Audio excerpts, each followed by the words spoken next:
안녕하십니까. 한겨레 캐스트 2013 주간 이슈 전망입니다. 저는 정치부 송환용입니다. 박근혜 대통령이 대한민국 제18대 대통령에 당선된 지 어느새 1년이 다 돼가고 있습니다. 대통령 취임은 올해 2월 25일이었지만 우리나라 대통령은 당선자 때부터 사실상 대통령이나 다름이 없기 때문에 12월 19일이 바로 박근혜 정권 1년이 되는 날입니다. 여러분은 지난 1년을 어떻게 평가하십니까? 역시 박근혜 대통령을 뽑은 것이 잘 됐다고 생각하십니까? 아니면 대통령 잘못 뽑았다고 생각하십니까? 오늘은 박근혜 대통령의 1년을 되돌아보고 평가하는 시간을 갖도록 하겠습니다. 한겨레에서 청와대를 출입하면서 박근혜 대통령을 주로 취재하는 석진환 기자 나오셨습니다. 안녕하세요. 네, 안녕하세요. 인수위원회 때부터 계산하면 석진환 기자가 박근혜 대통령 취재한 게 한 1년 정도 돼가죠? 예, 거의 1년 다 돼갑니다. 대통령을 담당하는 기자로서 어떤 개인적인 소회 같은 게 좀 있을 것 같은데요. 석진환 기자의 지난 1년은 행복했습니까? 글쎄요, 뭐 개인적으로는 어쨌든 그 대통령제 체제 하에 뭐 그 국내 최고의 건물을 취재한다는 것에 대해서는 가장 중요한 출입처죠. 예, 의미를 개인적으로는 평가를 하지만 어쨌든 그 청와대나 박근혜 대통령의 그 가장 비판적인 언론사의 출입 기자로서 뭐 이 참모들과 갈등도 좀 있고 또 취재가 생각보다 잘 안 되는 경우도 많고요. 네. 뭐 그런 점은 좀 답답했다고 지난 1년 어떻게 지나갔는지 잘 모르겠습니다. 네, 마음고생이 좀 있으셨던 모양이군요. 알겠습니다. 자, 본격적인 1년 평가에 들어가기에 좀 앞서서 민주당의 장하나 의원 그리고 양승조 최고위원 발언 사건을 잠깐 얘기를 하는 게 좋을 것 같습니다. 네네. 장하나 의원은 박근혜 대통령 사퇴 그리고 보궐선거를 요구하는 개인 성명을 발표를 했고요. 네. 양승조 최고위원은 민주당 최고위원회의에서 이런 말을 했습니다. 박정희 전 대통령은 중앙정보부라는 무기로 공안 통치를 했지만 자신이 만든 무기에 의해 암살당하는 비극적 결과를 예상하지는 못했을 것이다. 박근혜 대통령은 아버지의 교훈을 타산지석으로 삼아야 하는데 지금 국정원을 무기로 신공안 통치와 신유신 통치로 박정희 전 대통령의 전철을 밟을 수 있다. 이런 경고를 새겨들어야 한다. 이런 얘기입니다. 문제는 야당 의원들의 이런 발언에 대해서 예. 청와대와 새누리당이 아주 격렬하게 반응하고 있다는 그런 점인데요. 예. 새누리당은 의원총회를 열어서 민주당 두 의원의 의원직 사퇴를 요구하고 나섰습니다. 또 의원총회 뒤에는 국회 본청에서 아예 규탄대회까지 열었는데요. 예. 청와대도 좀 펄펄 뛰고 있다 이런 반응인데 어떤 움직임이 좀 있었습니까? 예, 사실 뭐 이 발언이 알려진 후에 상당히 이 격앙된 반응들이 많이 나왔습니다. 특히 뭐 이정현 홍보수석 같은 경우에는 그 오후에 기자실을 찾아서 상당히 거친 언어와 굉장히 격앙된 감정으로 이렇게 여러 가지 비판적인 말을 많이 쏟아냈는데요. 아마 청와대 차원에서 좀 강력한 그 반발 그 성명이라든가 반응이 나올 것 같습니다. 그리고 뭐 청와대 차원에서는 향후에 이제 예산 심사나 또 뭐 법안 처리 이런 부분들이 있지 않겠습니까? 그래서 지금 양승조 의원이나 장하나 의원 발언이 어떤 대다수 일반적인 국민들의 정서와는 좀 배치된다고 보고 이 부분에 대해서 당분간 좀 공세를 이어가지 않을까 이런 생각이 듭니다. 야당 의원들의 강경 발언이 사실은 네. 뭐 이와 유사한 발언들도 좀 전에 있었고요. 그렇습니다. 예. 그런데 청와대 사람들의 대응이 예. 왜 좀 유난히 그렇게 강경할까? 약간 궁금증이 좀 있는데요. 어떻게 사실 보십니까? 이제 뭐 주로 이 청와대의 반응을 담당하는 게 이정현 수석이다 보니까 이정현 수석이 갖고 있는 그 박 대통령에 대한 좀 뭐 각별한 애정이라 할까요? 아니면 신념이라고 할까요? 뭐 그런 부분들이 좀 있어서 그 박근혜 대통령 개인에 대한 어떤 지난 7월 홍익표 의원의 귀태 발언도 있었지 않았습니까? 네. 당시에도 뭐 어느 나라 국회의원이냐, 망언, 폭언 뭐 이런 반응들이 있었는데 그 박 대통령 개인에 대한 그 어떤 인신공격성 발언이라고 할까요? 이런 부분에 있어서는 이정현 수석이 좀 유달리 좀 강한 톤의 반응을 내놓고 있는 것 같습니다. 이정현 수석 개인의 어떤 캐릭터도 저는 좀 관계가 있는 것 같습니다. 알겠습니다. 자, 대통령 당선 1년이 다 돼가는데 지금 민주당 의원들은 대통령에 대해서 강경 발언을 쏟아내고요. 또 청와대하고 여당은 또 과잉 대응을 하는 이런 현상이 바로 박근혜 정권 1년을 좀 상징하는 장면인 것 같습니다. 네. 자, 석진환 기자가 보기에 박근혜 대통령 지난 1년 동안 잘한 것은 무엇이고 잘못한 것은 무엇이라고 보십니까?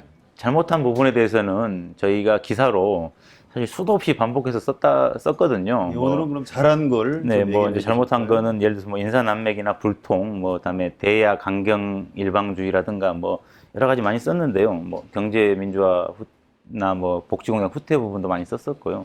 그래서 혹시 제가 이제 여기 오기 전에 그러면 뭐가 좀 이 전 정부에 비해 나아졌는가 네. 생각해봤더니 뭐 한 두 개 정도를 꼽을 수 있을 것 같습니다. 일단 외교 문제 같은 경우엔 뭐 일부에서는 뭐 한복 외교다 뭐 이렇게 하면서 약간 비판적인 시선도 있지만 사실 최근에 뭐 이렇게 한중 관계라든가 한일 관계, 한미 관계 풀어가면서 아주 극단적인 선택을 하지는 않는 것 같습니다. 어쨌든 열강들 사이에 끼어 있으면서 어느 한쪽을 좀 강력하게 택했을 때 갖고 올 수 있는 어떤 불이익들을 좀 굉장히 부분 신중하게 고려한다 이런 측면이 좀 있는 것 같고요. 네. 또 하나는 이건 이제 약간 동전의 양면 같은 건데 그 이전 뭐 이명박 정부 때라든가 노무현 정부 때 보면 그 대통령 주변을 둘러싸고 측근들이 굉장히 많아서 측근들의 인사존행 뭐 이런 것들이 좀 초반부터 많이 부각이 됐었는데 측근들이 없다 보니까 이제 다른 문제점은 생기지만 그런 측근들에 의한 뭐 전행에 대한 불만 이런 것들은 전 정권에 비해서 조금 다소 적지 않은가 이런 생각이 듭니다. 알겠습니다. 석진원 기자가 얘기하신 두 번째 부분은 과연 잘하는 건지 잘못하는 네. 그건 건지 저는 동전의 양면이라고 생각합니다. 좀 네. 따져볼 네. 필요가 있다고 생각하고요. 네. 자, 박근혜 대통령도 참 지난 1년이 참 쉽지 않았을 텐데요. 네. 하루하루를 좀 어떻게 보내는지도 좀 궁금합니다. 대통령도 네. 출퇴근 개념이 있는지, 몇 시쯤 출근하는지도 궁금한데요. 네, 그 출퇴근 개념이 있습니다. 물론 다 청와대 안에 대통령이 머물고 있는 관저가 있고요. 그다음에 집무실이 있는데 매일 이제 일정이 뭐 없든 있든 매일 9시 정도에 출근을 합니다. 이명박 대통령 때처럼 뭐 새벽에 예를 들어 얼리버드 뭐란 말이 유행했듯이 그렇게 나오거나 아니면 또 밤늦게 다른 일정을 잡거나 그렇지는 않고요. 네. 굉장히 뭐 9시에 출근해서 6시에 퇴근하는 그냥 규칙적인 생활을 자, 한다고 퇴근 알려져 이후에는 있습니다. 주로 뭘 하고 보내나요? 뭐 텔레비전도 보시나요? 그거는 이제 저희들 기자들과 접촉하는 측근들도 사실은 관저에는 가 있지 않기 때문에 아, 자신들도 잘 모른다고 합니다. 다만 이제 주로 서류 같은 것들 가지고 가서 검토를 하고 또 궁금한 게 있으면 참모들은 사적으로 장관이라든가 수석들한테 전화도 많이 한다고 합니다. 네. 대통령도 사람인데요. 네. 박근혜 대통령도 뭐 동생이나 친구들을 청와대로 좀 불러서 예. 뭐 식사를 같이 한다거나 개인적인 시간을 보내는 경우도 있나요? 그거는 사실 잘 만약에 있다 하더라도 그게 굉장히 자주 있거나 그렇지는 않은 것 같습니다. 그런 게 이제 왔다 갔다 하면 좀 포착이 되고 기자 사이에도 알려질 텐데 그런 게 사실 거의 알려져 있지 않는 걸 보면 그런 거는 거의 안 하는 게 아닌가 그렇군요. 이렇게 짐작이 됩니다. 그 네. 박지만 서양이 부부가 나온 조카를 그렇게 예뻐한다고 네. 알려져 있는데 조카는 네, 네. 만났나요? 이거 또 이 참모들 사이에 말이 좀 엇갈리는데요. 제가 아는 새누리당의 한 그 측근 의원이란 분은 한 번 만났다 이런 얘기를 하는데 청와대 있는 또 다른 참모는 아직까지 그런 적 없다. 네, 그런데 아마 한 번쯤 보지 않았을까 이런 생각이 듭니다. 네. 알겠습니다. 자, 지난 1년을 평가할 때 보통 박근혜 대통령이 좀 가장 아쉬운 부분은 소통이 잘 안 된다 이런 부분인데요. 네. 자, 대통령에 당선된 뒤에 기자회견 또 국내 언론과의 인터뷰 이거 한 번도 하지 않았죠? 네, 단 한 번도 없었습니다. 앞으로도 할 계획이 없는 건가요? 앞으로도 지금 계획은 없고요. 혹시 저희가 이제 기대하는 건 내년 2월에 취임 1주년이 되면 혹시 한번 하지 않을까라는 기대는 있지만 네. 이것도 가능성이 높아 보이지는 않습니다. 청와대에서는 기자회견을 이렇게 안 하는 이유를 어떻게 설명하고 있습니까? 글쎄 이제 일전에 이제 취임하고 나서 박 대통령이 그 각 언론사의 편집국장들, 그다음에 뭐 논설실장들, 그다음에 정치부장들 각각 따로 불렀습니다. 불러서 굉장히 많은 얘기를 했고 사실 그 했던 얘기들이 풀 워딩으로 다 공개가 됐습니다. 뒤늦게 사후에 공개가 된 예, 거죠? 그래서 제 생각엔 아마 박 대통령이 그 실시간으로 하는 생중계라든가 이런 부분을 좀 부담스러워하지 않는가 이런 생각이 듭니다. 네. 이명박 대통령 때까지 그 국민과의 대화 예, 이런 예. 것들을 한 걸로 기억하는데요. 네.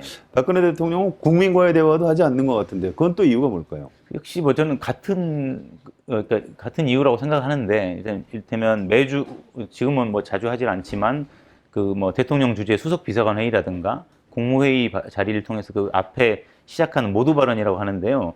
거기서 지금까지 충분히 이렇게 대국민 메시지를 내보내고 있거든요. 그런 자리에서.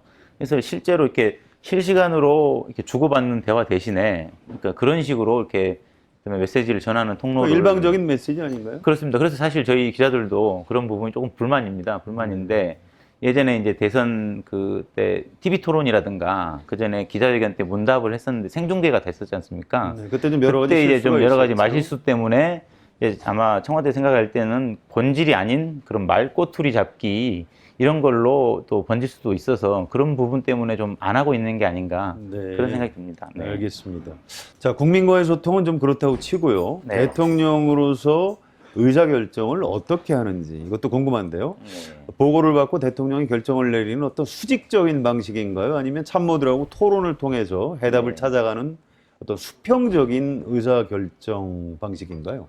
일단 소통에 문제가 있다는 지적을 받는 것 자체가 이게 이 수평적인 의사결정 구조가 아니기 때문에 아, 그렇군요. 그런 지적을 받는다고 저는 생각을 하고요.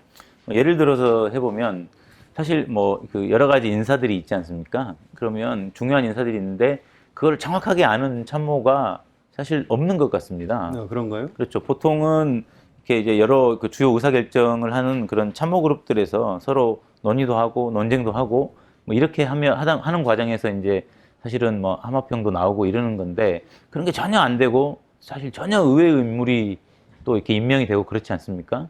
그런 부분을 봤을 때 일단 의사결정은 굉장히 수직적으로 정말 중요한 결정은 박 대통령이 혼자 하는 게 아닌가 그런 생각이 듭니다. 네, 역시 인사가 가장 의사결정에서 가장 중요한 문제일 텐데요. 그렇죠. 예. 자, 일단 연말 연초에 네네. 개각이나 네. 청와대 참모진을 개편할 가능성이 있습니까? 글쎄 이제 지금 김기춘 비서실장 체제의 그 이를테면 2기 비서진들이 지난 8월 초에 임명되지 않았습니까? 네. 그래서 아마 당분간 청와대 이렇게 비서진 개편은 없을 것 같고요.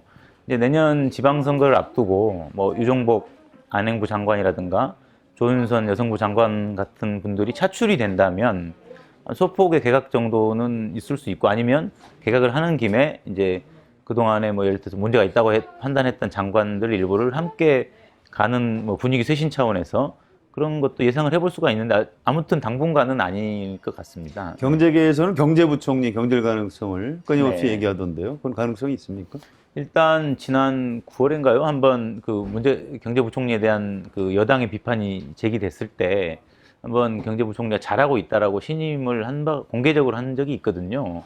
그 후에 이제 뭐 지금 예산안 처리 과정을 좀 지켜봐야겠지만 뭐 예산안 짜거나 이런 부분에 있어서 크게 또 뭐 문제가 노출되지 않아서 박근혜 대통령 스타일상 그 한번 썼던 참모를 잘 바꾸질 않지 않습니까? 그래서 지금은 그 전에 했던 것보다는 반발의 강도가 낮아서 그 가능성이 그렇게 크지는 않다고. 그 가능성이 낮다. 그렇게 네, 보시는 거네요. 네, 그렇습니다. 자, 박근혜 정권에서 가장 중요한 사람들은 역시 정홍원 국무총리 그리고 김기춘 비서실장, 네. 또 남재준 국정원장, 김장수 안보실장 이런 분들일 텐데요. 예. 대통령이 보면 이렇게 좀 나이가 다소 많은 법조인 네. 또는 군인들을 좀 좋아하는 것 같은데 그 이유가 뭐라고 생각하십니까? 글쎄 이제 뭐 저희들 짐작만 할 뿐이죠. 짐작만 할 뿐인데 이제 주로 이제 검찰이나 군 조직이랑 굉장히 상명하복적 위계 질서가 좀 철저한 그렇죠. 조직 아닙니까? 네. 그래서 그분들이 이제 평생 몸에 밴 그 일처리 스타일이 저는 그 박 대통령과 좀 맞다고 저는 생각을 그냥 짐작을 하고요. 그 다음에 또 하나는 사실은 어떤 그 정치적인 성향이라기보다는 어떤 이념이라든가 이 생각하는 사고라든가 이런 부분들이 저는 그 상당히 그 이를테면 70년대를 거쳐온 박 대통령의 그 신념 체계와 상당히 부합하는 게 아닌가 이런 생각까지도 해봤습니다 개인적으로. 네, 알겠습니다. 석진환 기자 분석이 그런 것 같고요. 자, 대통령이 인사를 할 때 아무리 그래도 혼자 할 리는 없을 것 같은데요. 그래도 김기춘 비서실장, 이정현 홍보수석 네. 이런 분들이 좀 인사에 영향을 미치는 일종의 그 실세다. 예, 예. 뭐 이렇게 보는 시각이 있던데 어떻습니까? 글쎄 김기춘 실장은 실세가 맞는 것 같습니다. 인사에 영향을 주는지 안 주는지는 잘 모르겠으나 다만 이정현 수석은 좀 경우가 다른 것 같은 게 되면 사실은 이제 새누리당 이런 부분에서 상당히 견제가 심한 걸로 알고 있고요. 이게 실세라고 하면 그 대통령의 의중이 아니라 본인의 의중을 좀 관철을 해야 실세일 텐데. 그렇죠.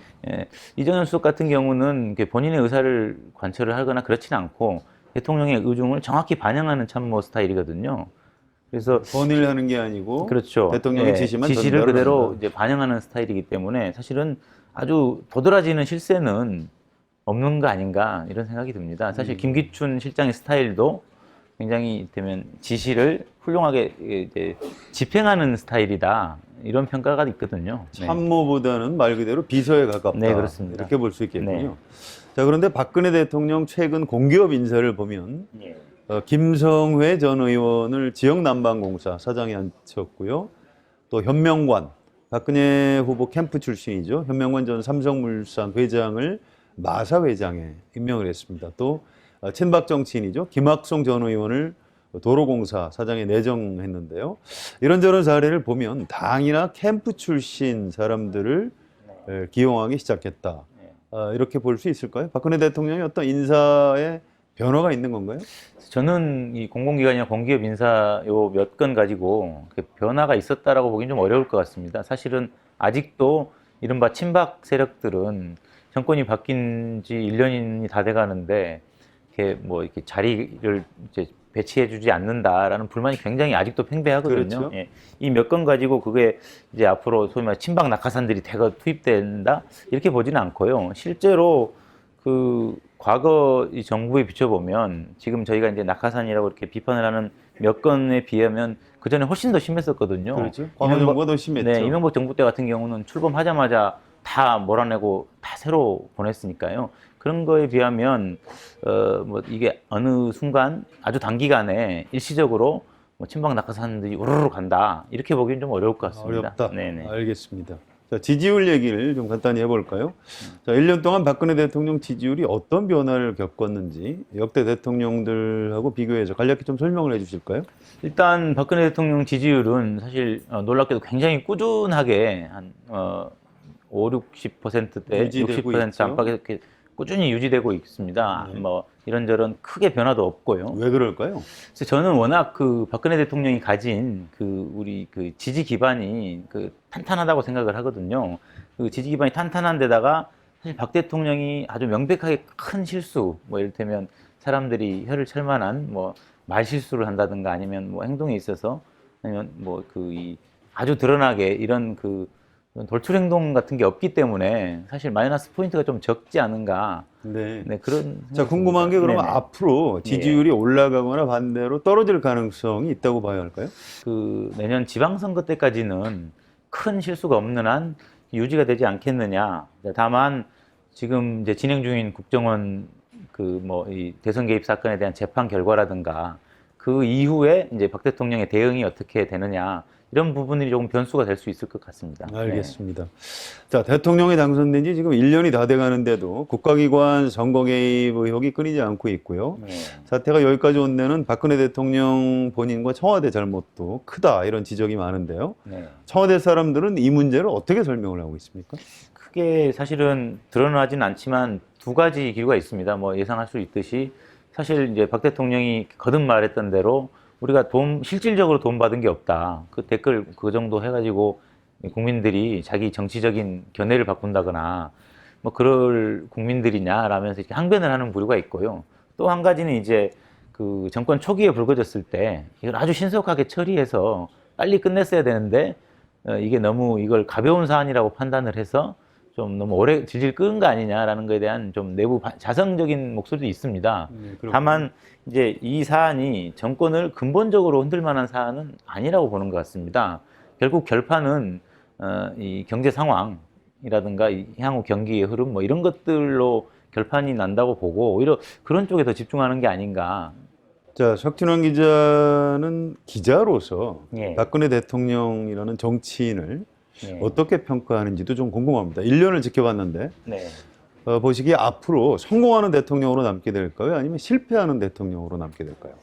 글쎄 뭐 저희 역사적 경험으로 보면 단임제 대통령 체제 하에서는 성공한 대통령으로 평가받기가 참 어려운 것 같습니다. 시간이 지날수록 그러니까 이 대통령에 대한 비판의 수위가 더 거세질 수밖에 없고요.